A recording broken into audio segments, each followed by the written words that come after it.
नमस्कार. मी प्रल्हाद कचरे. आपण पाहत आहात विधी साक्षरता.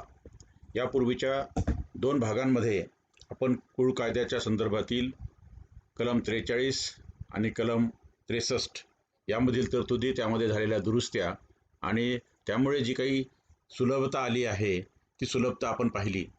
पण बहुतांशी यापूर्वीही मी सांगितलेलं आहे की कसेल त्याची जमीन हा जो कुळकायदा बदल झाला 1/4/57 पासून, तेव्हापासून ज्या सुधारणा सुरू झाल्या, तर कुळकायदा, मुंबई कुळकायदा किंवा विदर्भ कुळकायदा हे जे 3 कायदे आहेत, Maharashtra tenancy agricultural act 1984, 1948, Hyderabad tenancy agricultural act 1950 आणि महाराष्ट्र ॲग्रिकल्चरल टेनन्सी ॲक्ट 1958 हे जे कायदे पाहिले आपण, वरती 48 ऐवजी 54 चुकून झालेलं आहे.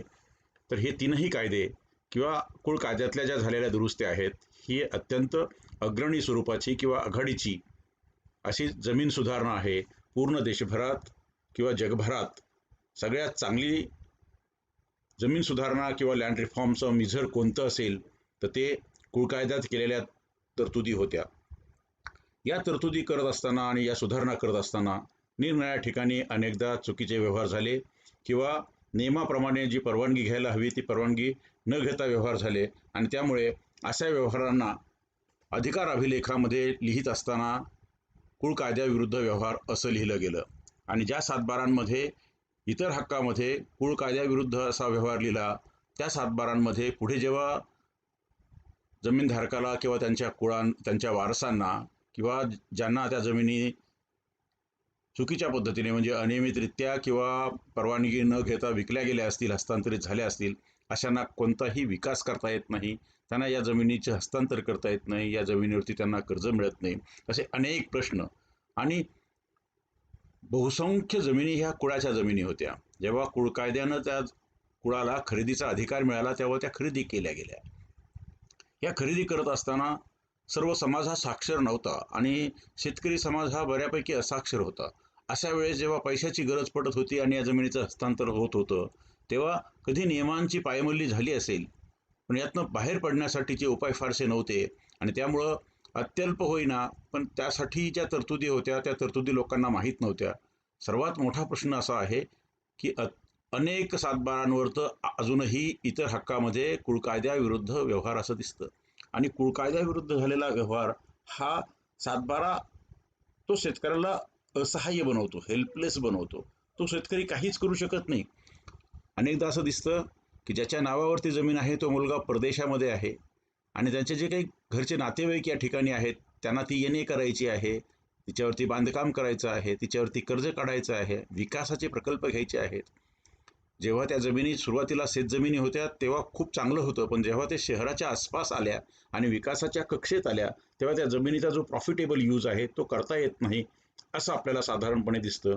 आणि हा फार मोठा प्रश्न खेड्यामध्ये आणि जी खेडे ग्रोथ सेंटरमध्ये, विकास केंद्रामध्ये परिवर्तित झाली, हळूहळू त्याच्या नगरपंचायती झाल्या, तिथे नगरपालिका झाल्या किंवा ती खेडी नगरपालिका किंवा महानगरपालिकेच्या क्षेत्रामध्ये आल्या, तेव्हा अशा जमिनींचा भाव वाढला, अशा जमिनींची किंमत वाढली, अशा जमिनीला मागणी वाढली आणि मग हे प्रश्न पुढे यायला लागले.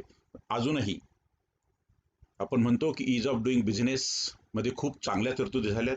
होय, खूप चांगल्या तरतुदी झाल्यात, परंतु त्या तरतुदींची अंमलबजावणी होत नाही आणि त्यामुळे अश्वत्थाम्याच्या भळभळणाऱ्या जखमेप्रमाणे हे जे तुकडेबंदीच्या विरुद्ध व्यवहार, कुळ कायद्याच्या विरुद्ध व्यवहार, नव्या शर्तीच्या जमिनी झाल्यात ते शर्तभंगाचे व्यवहार, असे जे जे सेरे आहेत हे अक्षरशः अश्वत्थाम्याच्या भळभळत्या जखमेप्रमाणे शेतकऱ्याला किंवा जमीनधारकाला किंवा ज्यांनी जमिनी घेतल्यात आणि त्यांचे नावं लागले नाहीत अशा लोकांना त्रास देत आहेत.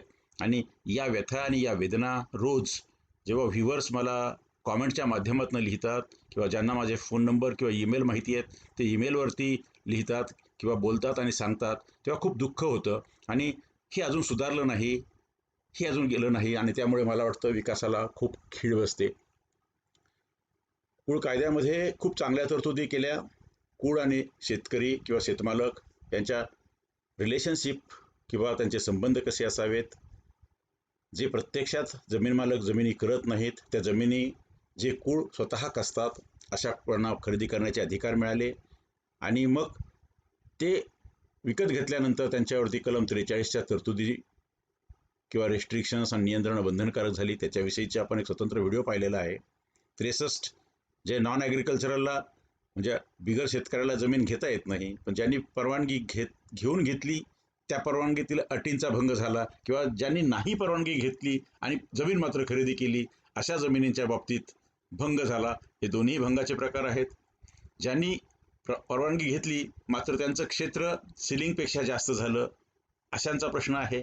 आणि ज्यांनी निरनिराळ्या रेस्ट्रिक्शन्स असतात त्या रेस्ट्रिक्शन्स किंवा अटींचा भंग केला, त्यामुळे ज्या जमिनींचे खरेदी खत किंवा ज्यांचे हस्तांतराचे व्यवहार इनव्हॅलिड झाले किंवा अवैध झाले, अशा सर्व जमिनींच्या म्हणजे कलम 35 असेल, कलम 43 असेल, कलम 63 असेल, कलम 83 असेल किंवा आणखी इतर कलमं असतील की ज्यांच्या कलमांचा किंवा नियमांचा भंग झाला आणि व्यवहार तर होऊन गेला, जमिनी तर एकमेकाच्या हातातनं पास झाल्या, पण ज्यांनी घेतल्या त्याचा पैसा गुंतला आणि नाव लागलं नाही, ज्यांनी विकल्या त्याचं नाव कमी झालं नाही, असे जे प्रकार होते. मग इतर हक्कामध्ये कुळ कायद्याविरुद्ध व्यवहार असं लिहिलं गेलं आणि जमीन मात्र दोघांपैकी कुणाच्या तरी ताब्यात राहिली. आणि हे जे भिजत घोंगडं आहे ते वर्षानुवर्ष पडलेलं आहे.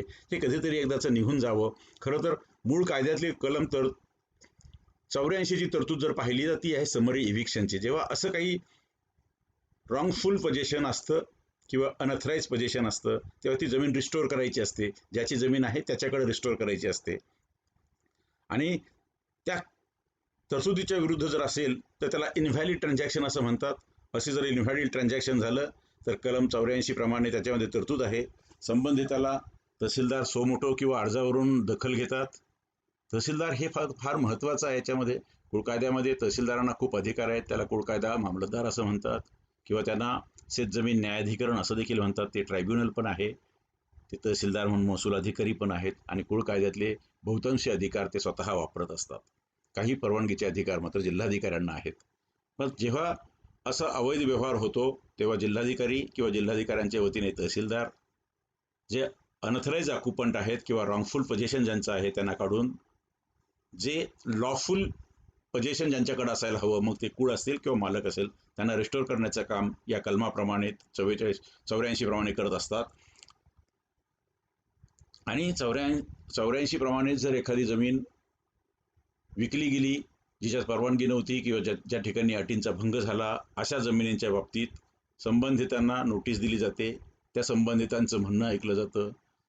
त्याच्यासाठी रितसर चौकशी केल्यानंतर तहसीलदार आदेश पारित करतात आणि तो आदेश पारित केल्यानंतर तो खरेदी खताचा व्यवहार किंवा विक्रीचा व्यवहार, हस्तांतराचा व्यवहार, गिफ्ट केला असेल, दान केलं असेल किंवा मृत्यूपत्र केलं असेल किंवा कोर्टाची खरेदी असेल, जे काय असेल ते इनव्हॅलिड आहे असं जाहीर केलं जातं. आणि तो आदेश, लेखी आदेश काढल्यानंतर त्याची नोंद इतर हक्कामध्ये कुळ कायद्याविरुद्ध व्यवहार आणि त्या आदेशाचा क्रमांक त्या फेरफारामध्ये लिहून नोंद घेतली जाते. अशा पद्धतीने ह्या ज्या नोंदी लागलेल्या आहेत या नोंदी अजूनही कमी झालेल्या नाहीत. आता जर का एखादी जमीन अशी चुकीच्या व्यवहारामुळे सरकार जमा करण्यात आली, बेकायदेशीर व्यवहारामुळे, तर मग त्या जमिनीचं पुढे काय करतात? खरं तर सरकार ते ताब्यात घेतं. त्याला फोरफिटेड टू गव्हर्नमेंट असं म्हणतात. ती जेव्हा ताब्यात येते तेव्हा सरकारकडं ती निहित होते आणि मग सरकार तिचं कलम 32(2) आणि C मध्ये त्याचे प्रायोरिटी दिलेली आहे. त्याच्याप्रमाणे त्याची विल्हेवाट लावतं. त्याची विल्हेवाट म्हणजे खुले पद्धतीने अर्ज मागवले जातात. आलेल्या अर्जामध्ये जर पहिला फार्मिंग कोऑपरेटिव्ह सोसायटी असेल, कुणाची ॲग्रिकल्चरल लेबररची किंवा लँडलेस लोकांची, किंवा लँडलेस नसतील आणि ॲग्रिकल्चरल नसतील, लेबरर नसतील, तर मग स्मॉल होल्डर्सची. ते नसेल तर ॲग्रिकल्चरल लेबरर समक्ष कोणी व्यक्तिशः आले तर त्यांना. त्याच्यानंतर तिसरा प्रेफरन्स आहे लँडलेस पर्सन्स. चौथा प्रेफरन्स आहे small holders, a cooperative farming society of agriculturist, किंवा मग शेतकरी, किंवा मग कुठलीही कोऑपरेटिव्ह फार्मिंग सोसायटी. नसेल तर ॲग्रिकल्चरस ज्याच्याकडं अर्धी जमीन स्वतः करतो, अर्धी जमीन कुळ आहे अशी, किंवा मग एनी अदर पर्सन, म्हणजे अगदी तो शेतकरी नसेलही पण त्याचं इंटेन्शन असेल की तो स्वतः पर्सनली कल्टिव्हेट करायला येणार आहे, तो परवानगी घेऊन. अशी एक प्रायोरिटी लिस्ट आहे. अशा प्रायोरिटी लिस्टमधून पहिल्या प्रायोरिटीचा जो कोणी असेल त्याला निवडलं जातं, त्यांना ती जमीन दिली जाते आणि त्याची किंमत कलम 63 मध्ये तहसीलदारांनी किंमत कशी ठरवावी, ती शेतसाऱ्याच्या कमीत कमी 20 पट आणि जास्तीत जास्त 200 पट असावी, किंवा मग बाकी इतर बाबी, त्या ठिकाणची स्थानिक परिस्थिती काय आहे, खरेदी विक्रीच्या व्यवहारामध्ये म्युच्युअली त्यांची किंमत किती ठरली होती, प्रत्यक्षात जमिनीमध्ये सुधारणा केल्या आहेत का, त्या जमिनीला पाणी आहे का, या बाकीच्या सर्व बाबी तपासून त्या कायद्यातल्या तरतुदीप्रमाणे किंमत ठरवली जाते आणि अत्यल्प ती किंमत असते आणि त्या किमतीला ती जमीन डिस्पोज ऑफ केली जाते. हे कधी होत होतं? जेव्हा कुळ कायदा लागू झाला. कुळ कायदा आहे 1948चा, त्यानंतर 55-56 पर्यंत बऱ्याच दुरुस्त्या झाल्या, पण सर्वात मोठी दुरुस्ती झाली ती 57 म्हणजे 56च्या कायद्याने 1/4/57 पासून जी लागू झाली, ज्याला अपॉइंटेड डे असं म्हणतात, ज्याला टिलर्स डे असं देखील म्हणतात. तेव्हापासून जी सुरुवात झाली म्हणजे 1/4/57 पासून तर साधारण 80च्या दशकापर्यंत किंवा 90पर्यंत कुळ कायद्याचे केसेस खूप मोठ्या प्रमाणावरती चालत होत्या आणि त्यावेळेस 32 प्रमाणे देखील या लँडचं डिस्पोजल होत होतं. नंतर मात्र फारसं झालं नाही.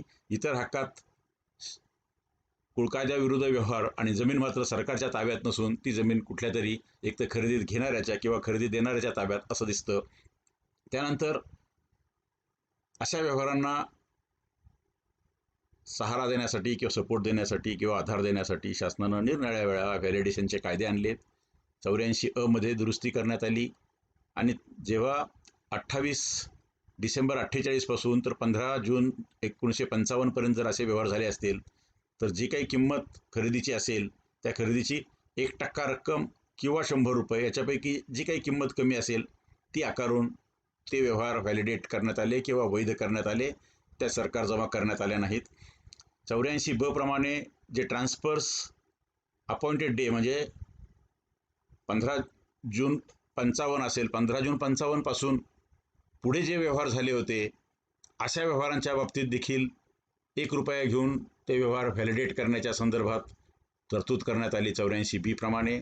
त्यानंतर 84C, त्याच्यामध्ये जे हा अमेंडमेंट ॲक्ट आहे 1955चा त्याच्यानंतर आली. त्याच्यानंतर जी काही रिजनेबल किंमत असेल त्याच्या 1/10 अशी पेनल्टी लावून त्यामध्ये व्हॅलिडेट करण्यात आलं आणि मग 2016 साली नवीन दुरुस्ती झाली आणि त्यामध्ये जर ॲग्रिकल्चर कारणासाठी असं हस्तांतर झालं असेल तर बाजार मूल्याच्या 50% रक्कम भरून ते नियमित करावेत आणि जर का नॉन ॲग्रिकल्चरल यूजसाठी ते झालं असेल म्हणजे एक शेतीच्या कारणासाठी हस्तांतर झालं असेल बेकायदेशीर परवानगीशिवाय, ते 50% रक्कम जर आजच्या तारखेला भरली किंवा ज्या तारखेचा व्यवहार होता त्या तारखेच्या व्यवहाराच्या तारखेचं किंमत काढून भरली तर ती नियमित होईल आणि 75% रक्कम भरली तर नॉन ॲग्रिकल्चरचा जरी व्यवहार असेल तरी तो नियमित केला जावा, अशी एक दुरुस्ती 2016 साली ईज ऑफ डुईंग बिझनेसच्या कालावधीमध्ये काढली आणि ही अत्यंत महत्त्वाची आहे. हीच या खरं तर व्हिडिओचा विषय आहे. आपण 84C पाहिलं, त्याच्यानंतर जर पुढे पाहिलं आपण 84CC तर त्याच्यामध्ये असं आपल्याला दिसतं आहे की असे जे व्यवहार झालेत या व्यवहारांना विशेषतः हा 2016चा जो अधिनियम आहे तो जेव्हा लागू झाला, साधारण 2016च्या मध्यामध्ये तो लागू झाला, त्यानंतर जर असे व्यवहार झाले असतील तर त्याला संरक्षण आहे आणि यापूर्वी असे व्यवहार झालेत त्याच्या नोटिसा वगैरे दिलेल्या आहेत, मात्र अवैध ठरविण्याचा जो काही आदेश आहे तो आदेश झालेला नाही, त्याची इतर हक्कात नोंद झालेली नाही. असे जर व्यवहार असतील तर त्यांच्या बाबतीत देखील निर्णय घेण्याचे अधिकार जिल्हाधिकाऱ्यांना तहसीलदारांना आहेत. तेव्हा आता अत्यंत सोपं झालेलं आहे की ज्यांचे व्यवहार कुळ कायद्याच्या विरुद्ध झालेत मात्र त्या जमिनी अजूनही सरकार जमा झालेल्या नाहीत किंवा त्याच्या बाबतीतला जो काही डिसिजन व्हायला पाहिजे होता 84B 84A याच्यामध्ये व्हॅलिडेट झालं नाही आणि नंतर मात्र सरकार जमा झाल्यानंतर पुढे 32P कारवाई झालेली नाही, अशा केसमध्ये तो जो काही व्यवहार झाला असेल चुकीचा, मग 43च्या बाबतीत असेल किंवा म्हणजे पूर्वपरवानगी घेऊन विकायला पाहिजे किंवा जर बिगर शेतकरी असेल आणि त्याला खरेदी करायची असेल त्यांनी परवानगी घेऊन केली पाहिजे. त्यासाठी झालेल्या तरतुदींचा कोणताही विचार न करता जर असे बेकायदेशीर व्यवहार झालेले असतील आणि इतर हक्कामध्ये असे सेरे असतील तर त्यासाठी शेती कारणासाठी झालेल्या व्यवहाराचा नियमितीकरणासाठी ज्या तारखेला व्यवहार झाला त्या तारखेचं व्हॅल्युएशन, आता ते त्या तारखेचं काढणार की आजच्या तारखेचं काढणार यात मला वाटतं यामध्ये स्पष्ट दिलेलं नाही, पण जेव्हा व्यवहार होतो तेव्हाच व्हॅल्युएशन पकडलं पाहिजे. बाजार मूल्याच्या 50% रक्कम शेती कारणासाठी भरून तो व्यवहार नियमित केला जाऊ शकतो. आणि जर बिगर शेतीच्या कारणासाठी ती जमीन हस्तांतरित करण्यात आली असेल किंवा भंग करून झालेला व्यवहार असेल तर त्याचं नियमितीकरण करण्यासाठी 75% रक्कम भरली तर ती इनव्हॅलिड ठरणार नाही आणि ज्यांनी तो व्यवहार केला आहे त्यांच्याकडे ते राहू शकेल.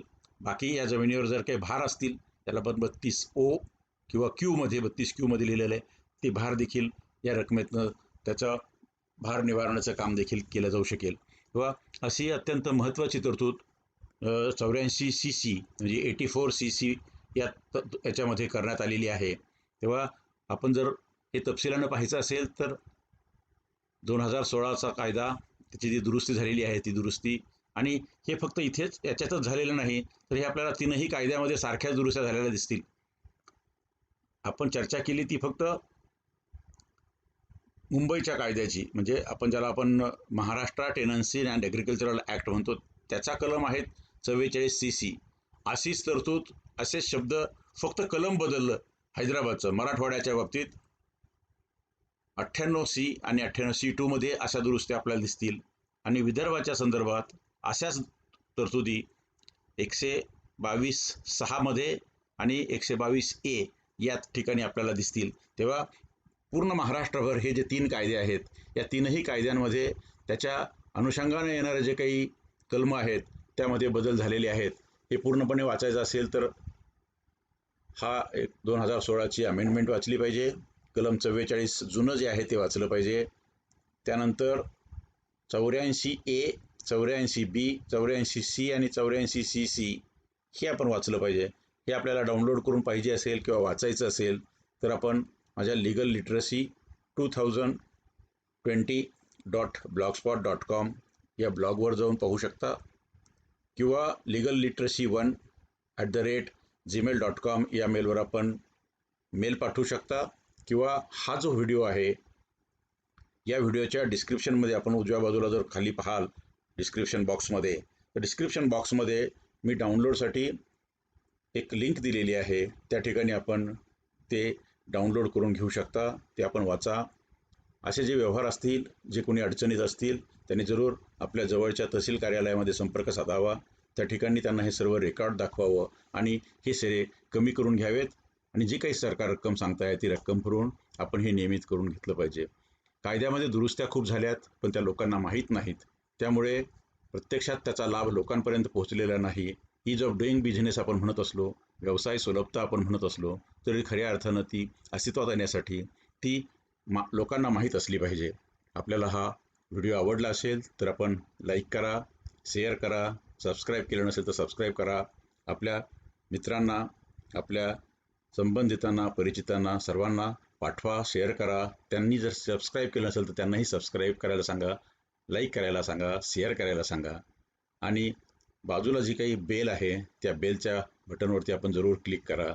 त्यामुळं सततपणे आपल्याला असे नवनवीन व्हिडिओज आपल्यापर्यंत त्याचं नोटिफिकेशन पोहोचेल आणि आपल्याला आपल्या सोयीप्रमाणे पाहता येईल. पुन्हा एकदा आपण पुढच्या व्हिडिओमध्ये एका नव्या विषयावर भेटूया. तोपर्यंत धन्यवाद.